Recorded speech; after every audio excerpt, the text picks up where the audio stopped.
¿Qué pasó, sucias and cochinos? I'm Gallo, the chivalrous chauvinist. Welcome to another episode of your favorite podcast. Sucias are my favorite. Today's episode is about breaking up and how to break up the right way so that, specifically for the ladies, so that the guys don't keep coming after you years or days down the road, months, whatever it is, and bug you or bother you. And to make this work, I have to share one of your secrets, women's secrets. But don't worry, I'm also going to share a guy's secret as to what's going on. So it's going to balance out. Here's the secret. Women generally break up kind of sneakily. So when they decide that they're going to break up with this guy, they don't break up with him in that instant. They don't decide, oh, hey, I'm tired of him, I'm going to break up with him right now.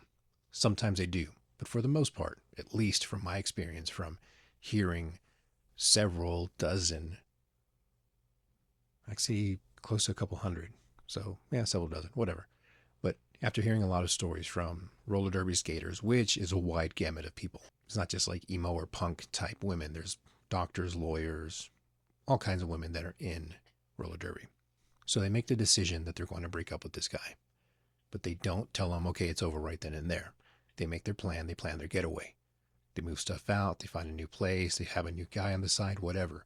But they're not ready to leave until they break up with a guy. And then all I have to do is pack a suitcase or overnight bag or whatever, but they don't have that much to take out of the house. Guys, on the other hand, when we break up with women, we're kind of stupid about it. We just get mad, we break up, okay, fine, it's over, take whatever we have on us and leave, and then we got to come back later for the rest of our stuff. And so why does this matter? Well, ladies, have you ever had an ex that keeps bothering you days, months, weeks after you break up, even years? And not so much bothering you, but have stupid excuses to try to talk to you, that they found some random thing in their house that they think is important for you to have, like a bobby pin or something random. Sometimes it is important sentimental stuff like a family heirloom, but usually it's some stupid excuse, or I saw something in my memories that we did together. Why don't we go have lunch and catch up, blah, blah, blah. Something silly, because guys aren't really that creative and can't come up with something good for an excuse to see you again. Now, some women might take this as a sense of pride that, oh yeah, I have this ex that he's still into me and he still messages me out of the blue or whatever. It's not for the reason you think, though. It's not that he's hung up on you, or it's not that he wants to get back with you. You might think that, but I'll share the secret here in a second. And this also ties into how to break up with a guy so that you never have to deal with this. Because on the other hand, for some women, it is annoying for you to have an ex that keeps coming around, usually at the worst possible time. Whether it stirs up feelings in you or just kind of throws a wrench in the current relationship that you have, whatever it is, there are women out there that want to break up with their boyfriend and never have to deal with them again, unless it's something truly important, like an actual family heirloom that you need to recover. Otherwise, if you break up with a guy the right way, you will never hear from him again. This I can promise you. So what is it? Well, I got to share the secret about guys. See, most of us, we don't get hung up on the women because they were a great girlfriend or because we want to get back together with them. While there are guys that do want to get back together with their ex, for the most part, we don't want to get back with you. We just want to fuck you one last time. Because most of the time, or was it? There was a meme I saw that kind of triggered this memory or triggered this idea for this episode. In that, I want to say, was it a tweet? Not 100% sure. But a guy posted, or someone posted, if I knew the last time I was going to have sex was going to be the last time I was going to have sex, I would have sexed so much harder.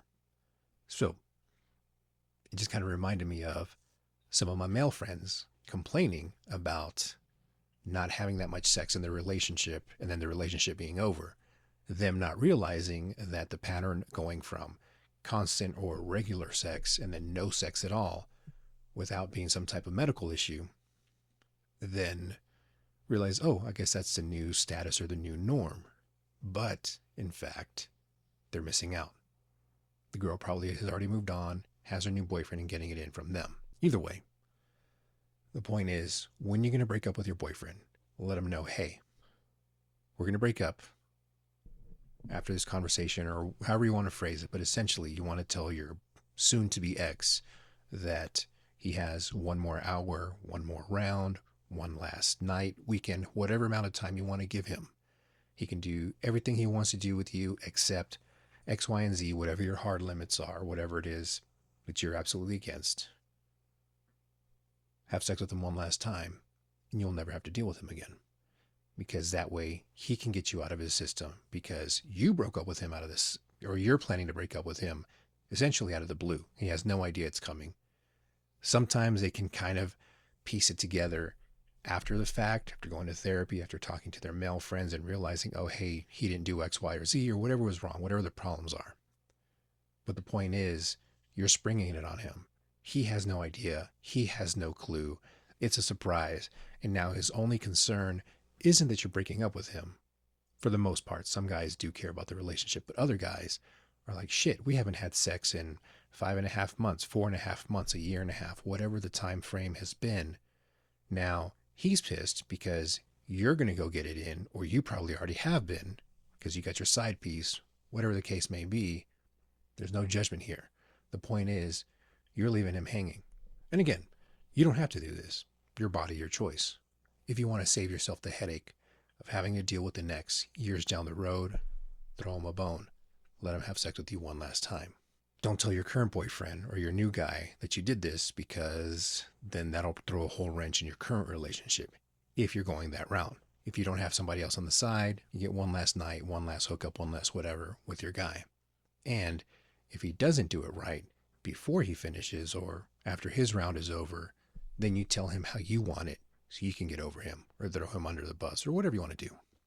Hope this helps you out in a relationship, or at least in ending a relationship. So for you guys, bring this up to your girlfriend if you have one now, or when you start a new relationship, let her know, hey, before you break up with me, let me have sex with you one last time. Your mileage may vary. However, with the 20-ish women that I've shared this with over the past few years, they've thanked me for helping them either get rid of an ex that kept bothering them, not bothering them, but kept coming around for stupid shit, or the women that have broken up with their boyfriends and not have to deal with them years later. My goal is to help you have a happy, healthy, #relationship goals, relationship. If you know somebody that needs to hear this, do both of us a favor and share this episode with them. If you learned something new, do me a favor, like and leave a review so other people can find this, no matter how you feel about it or what your thoughts are. Thanks for listening. I love you. You are worthy of it. Till next time, besos.